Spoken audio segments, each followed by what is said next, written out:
Hello everyone. तो दोस्तों, आज की जो हमारी रेसिपी रहेगी वो रहेगा पाइनएप्पल केक। बहुत ही टेस्टी, बहुत ही ज़्यादा टेस्टी लगता है, फ्लेवरफुल लगता है। और इसमें जो हमने पाइनएप्पल क्रश बनाया है ना, ये हमारा होममेड रहेगा, घर पर ही बनाया हुआ क्रश है।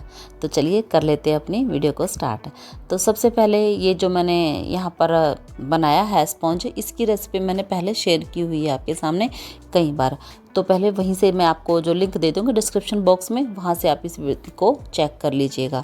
तो मैंने ये नॉर्मल पैन में ही बनाया है, विदाउट ओटीजी ओवन के बिना बनाया है। तो बहुत ही बढ़िया अच्छा स्पॉन्ज बन के तैयार हुआ है। तो मैंने इसको एक दिन पहले ही बना लिया था और इसको क्लिंग रैप लगाकर फ्रिज में रख दिया था अच्छे से। तो इसकी जो मॉइस्चर भी ऐसे ही इंटैक्ट रहती है और प्लस इसके क्रम्स बहुत कम निकलते हैं जब आप इसकी कटिंग करते हो। तो अब स्पॉन्ज देखा आपने कितना बढ़िया है और अच्छे से फूला हुआ है। अब हम काटते हुए इसका ऊपर वाला जो थोड़ा सा अनइवन पार्ट होता है ना, चिकना सा, ये थोड़ा सा कम सोकिंग करता है, तो थोड़ी सी हार्ड लेयर हो जाती है इसकी। तो इसके लिए इसको ऊपर को थोड़ा थोड़ा पार्ट इस तरह से इसको खुरच लेंगे टाइप। आप क्या करेंगे, कटिंग करेंगे। तो कटिंग करने का मैंने आपको तरीका कई बार बताया हुआ फ्रेंड्स। पहले ऊपर हाथ लगाएंगे, फिर ब्रेड नाइफ को ना धीरे धीरे ऐसे ही मतलब चारों तरफ घुमाते लेकर जाएंगे और धीरे धीरे इसकी इवन कटिंग कर लेंगे। तो देखिए तीनों पार्ट केक के बहुत अच्छे कटिंग हुए हैं, अच्छे से कटे हैं। और अब क्या करेंगे, इसकी सोकिंग के लिए आपने पाइनएप्पल क्रश ही लेना है, क्योंकि पाइनएप्पल फ्लेवर का केक बन रहा है। तो आप इसकी सोकिंग भी पाइनएप्पल के पानी से ही करेंगे। तो मैंने 2-3 चम्मच क्रश डाल लिया इसमें और ऊपर डाल दिया है पानी, नॉर्मल पानी, क्योंकि इसमें प्रॉपर इसका जो फ्लेवर है अच्छे से अंदर चला जाएगा। अब जो इसके मिडल लेयर होते है वो आप नीचे रख लेंगे। केक की मिडल लेयर को नीचे रखने से क्या होता है, जो टॉप लेयर होती है वो बीच में आ जाएगी और जो बॉटम लेयर है वो ऊपर चली जाएगी। ये मोस्टली यही तरीका होता है केक का। तो पहले आपने क्या किया, पाइनएप्पल के वाटर से इसकी सोकिंग कर दी। उसके बाद अपने अच्छे से ये जो क्रीम है वो फैला लेनी है। आप ऐसे भी लगा सकते हो या फिर आप इस तरीके से फैलाइए, आपको जो मर्जी इस तरीके से फैलाना, एक नॉर्मल सा, यानी कि इक्वली फैल जाती है। अब आपने ये वनीला क्रश डालना है इसके ऊपर। अब दोस्तों देखिए, मैंने इसकी जो रेसिपी है आपके सामने शेयर नहीं की है। अगर आपको इसकी रेसिपी चाहिए तो मुझे आप कमेंट में डाल देना, लिख देना पाइनएप्पल क्रश होममेड। बहुत ही बढ़िया अच्छा फ्लेवर, इतना फ्रेश लगा ना। तो फ्रेश पाइनएप्पल का जो फ्लेवर है ना इसके अंदर वो आ जाता है। जो वरना आप जो स्टोर लेते हो बोतल में डालने वो वाला लेते हो, तो वो देखो फ़र्क तो रहता ही है। एक तो चीज़ आप घर पर फ्रेश बनाते हो, इसका टेस्ट, प्लस आप एक बाहर से लेकर आते हो कब का बना हुआ या प्रिजर्वेटिव के साथ है, तो अंतर होता है इन दोनों चीज़ों के टेस्ट में। अब क्या करेंगे, अच्छे से आपने फैला दिया था क्रश को और उसको इक्वली लेयर अच्छे से बना दी। अब सेकंड लेयर को भी सोक कर दिया है, फिर से इस पर आप क्रीम अप्लाई करोगे। तो आप पाइपिंग बैग में डालकर जो क्रीम फैलाते हैं ना वो इक्वली स्प्रेड हो जाती है। ये देखिए कहीं पर कम ज़्यादा ऐसे नहीं रहती है। अब आप क्या करेंगे, थोड़ा सा इसके पैलेट नाइफ की सहायता से इसको और इक्वल कर लेंगे और ऊपर से आप जो आपने क्रश बनाया हुआ वो डाल देंगे। और दोस्तों क्रश को भी फैलाते हुए ना आप ये ध्यान रखें कि वो अच्छे से हर कॉर्नर पे आए। जब आप केक कटिंग करते हो ना तो आपके केवल बीच में ही ना रहे। अब देखिए इसको फैलाएंगे ना तो पैलेट नाइफ की सहायता से ना बिल्कुल प्रॉपर कॉर्नर टू कॉर्नर ही ले जाएं आप इसको, ताकि हर जो बाइट में है वो आप इसको पाइनएप्पल का फ्लेवर ले सकें, या जो आपने फ्लेवर डाला है वो हर बाइट में आपके सामने आए। अब क्या करना है, प्रॉपर अच्छे से कवर करने के बाद टॉप लेयर को भी मैंने अच्छे से सोक कर दिया है और क्रीम अप्लाई कर दिया है चारों तरफ। यहाँ बिल्कुल थिन लेयर आपने स्टार्टिंग में लगानी है। आपको ना बस क्रम कोट करना है, यानी कि ये जो क्रम्स है ना ये बिल्कुल सेट हो जाएं। वैसे तो अच्छे से सेट हो गए हैं, ये पहले का केक बना हुआ आपने देखा होगा कटिंग करते हुए, बिल्कुल नाम मात्र ही क्रम्स इसके निकले हैं काटते हुए। ये बहुत बड़ी बात होती है फ्रेंड्स की केक में से क्रम्स ना निकलना।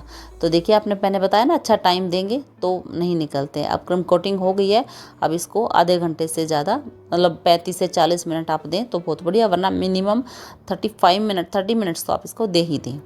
अब सेट हो गया है हमारा, जो सेट होने के लिए अब इसको रखा था हमने 35 से 40 मिनट। अब क्या करेंगे, इसको केक बोर्ड पर शिफ्ट कर लिया और अब इसको क्या करेंगे, फाइनल जो इसकी आइसिंग है वो करेंगे। फाइनल आइसिंग के लिए फिर से मैंने क्रीम अप्लाई की है और पाइपिंग बैग की सहायता से ही बिल्कुल प्रॉपर लगा दी है, नीचे से बॉटम, टॉप टू बॉटम अच्छे से क्रीम को कवर कर दिया है। फिर से पैलेट नाइफ लेंगे और अब क्या करेंगे, इसको अच्छे से चलाते हुए आप कवर कर देंगे। पहले ऊपर की लेयर को बिल्कुल प्लेन करेंगे फाइनल। अब यहाँ पर फ्रेंड्स आपकी प्रैक्टिस कि आप कितना प्रैक्टिस करते हो, कितनी आपका हाथ बैठा हुआ ये काम करने में। अब ऊपर वाली लेयर को करने के बाद अब आप पैलेट नाइफ को देखिए 90 डिग्री का एंगल पर रखना है बिल्कुल इसको स्मूथ बनाने के लिए। ये देखिए सीधा रखना है, मतलब कोई टेढ़े करके आप इसकी लेयरिंग नहीं करेंगे या इसकी में फिनिशिंग नहीं देंगे। 90 डिग्री के एंगल पर। अब ऊपर के कॉर्नर को देखिए कैसे साफ़ कर रहे हैं। तो यहाँ तो मैं आपको बार बार बता रही हूँ, आपके हाथ की जितनी प्रैक्टिस होगी उतना ही ये इसमें फिनिशिंग बढ़िया आएगी। तो ऑलमोस्ट हमने केक की जो फिनिशिंग है फाइनल फिनिशिंग कर ली है। जो रहती है हम ये स्क्रैपर की सहायता से करेंगे। देखिए आपको स्क्रैपर भी उस हिसाब से ही पकड़ना है, जैसे कि आप ये ना करें कि एक बार क्रीम अप्लाई कर दें केक के ऊपर, उसके बाद पैलेट नाइफ या स्क्रैपर लें और फिर सारी ही क्रीम फिर से उतार लाएं। तो हर चीज़ का ना तरीका है, आपको इसमें रखना है। अब अच्छे से जो देखिए जितनी हमसे फिनिशिंग हुई है हमने कर ली है। अब बोर्ड को भी अच्छे से साफ़ कर लेंगे, एक्स्ट्रा पार्ट को जहाँ भी क्रीम हमारी लग जाती है। देखिए अच्छे से साफ़ कर लिया है हमने बोर्ड को। अब इसको सेट होने के लिए रखेंगे कुछ देर के लिए, क्योंकि उसके ऊपर अब हमें और काम करना है। और काम में फ्रेंड्स यहाँ पर क्लिप मिस हुई है। मैंने जो क्रश बनाया ना उसको अच्छे से पाइपिंग बैग में फिल करके अब इस पर केक के ऊपर लगा दिया है। हमने इसको 10 मिनट सेट होने के लिए रखा। अब मैंने बस केवल यहाँ पर पाइपिंग बैग में क्रश फिल किया और ऊपर से कीप की सहायता से मतलब पाइपिंग बैग की सहायता से लगा दिया है। अब क्रश को अच्छे से फैला लेंगे। ये पाइनएप्पल फ्लेवर का जो केक है ना, ये तो ऊपर आपको दिखना चाहिए कि हमने किस फ्लेवर का केक बनाया है। तो इसको भी पैलेट नाइफ की सहायता से ना थोड़ा सा हल्के हाथ से ही रखेंगे, नहीं तो क्रीम भी आपकी साथ में आएगी।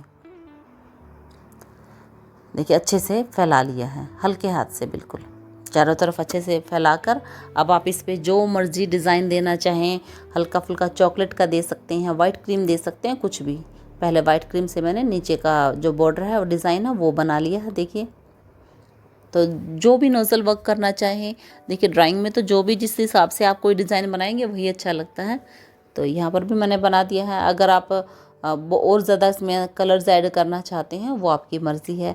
वैसे केक जितना वाइट होंगे उतने ही ज़्यादा बढ़िया वो ठीक रहते हैं। ज़्यादा कलर डालने से ना केक में जो है क्रीम में कड़वाहट आती है। कम से कम कलर्स का इस्तेमाल करना चाहिए मेरे अनुसार, बाकी सबकी अपनी चॉइस होती है फ्रेंड्स। और देखिए होम बेकिंग का तो ये फ़ायदा होता है कि घर में अपने मनपसंद चीज़ों से आप कुछ भी बना सकते हो। मैंने क्या किया, चॉकलेट को मेल्ट करके एक पाइपिंग बैग में फिल कर लिया और ऊपर से देखिए डिज़ाइन दे दिया है। आप कोई भी डिज़ाइन आपकी मर्ज़ी है, कैसे ही बनाओ पाइनएप्पल में मतलब किसी भी केक में। अब मैंने क्या किया, टूथपिक की सहायता से अब इसको अंदर की तरफ ले जाते हुए डिज़ाइन बनाएंगे। देखिए एक बढ़िया सा एक पैटर्न आपका यहाँ पर ड्रॉ हो जाता है।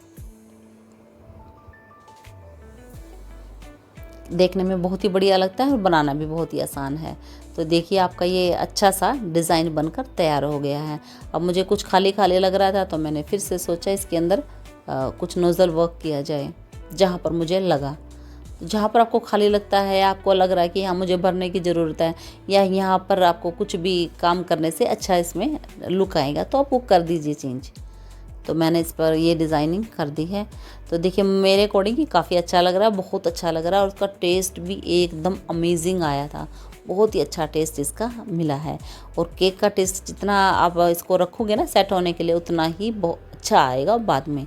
तुरंत बनाकर खाने में टेस्ट की बजाय थोड़ा सेट हो जाए जब आता है। और उसकी लेयरिंग देख लीजिए, जब केक कटा था तो इसकी लेयरिंग कितनी बढ़िया आई है। तो फ्रेंड्स ऐसी ही और रेसिपीज़ देखने के लिए आप मेरे चैनल को इंस्टाग्राम और फेसबुक पर भी फॉलो कर सकते हैं और लिंक आपको चैनल के बायो में मिल जाएंगे। तो बाय बाय, मिलते हैं नई वीडियो में।